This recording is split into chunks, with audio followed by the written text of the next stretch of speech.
Hey friends, I'm Angie Rose. I'm a health coach, a life coach, and a pastor. And every week I spend just a few minutes helping women and men become healthier in their bodies, stronger in their minds, and freer in who God created them to be. So tonight I want you to take a deep breath,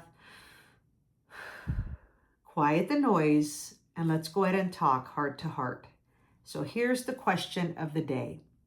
If someone asked you to tell your story, where would you actually begin? Would you start with your divorce or your addiction that you went through? Maybe your childhood or even your rejection? What about your biggest failure that you've ever had? Have you ever noticed that many of us introduce ourselves by our deepest wounds and regrets? I've done it.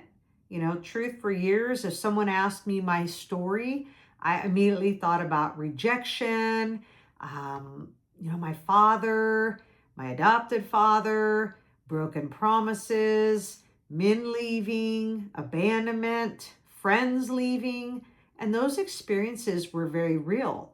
They hurt very deeply. But over time, I realized something.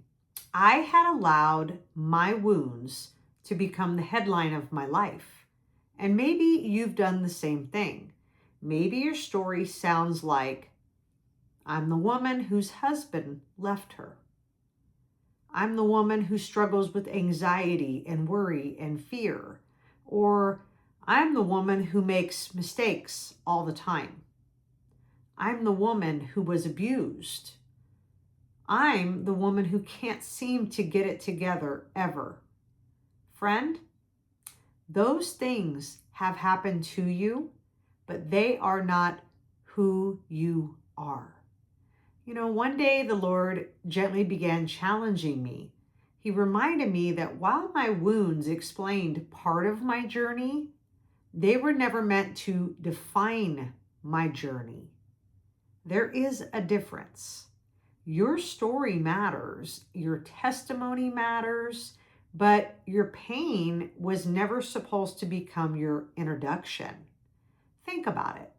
Joseph in the Bible, he could have introduced himself as the boy my brothers betrayed and threw in a well, the man who was falsely accused by a woman, the prisoner that everyone forgot in the cell. But that is not how God saw him. God was actually preparing him for purpose long before he could ever see it. His wounds, they were part of his journey.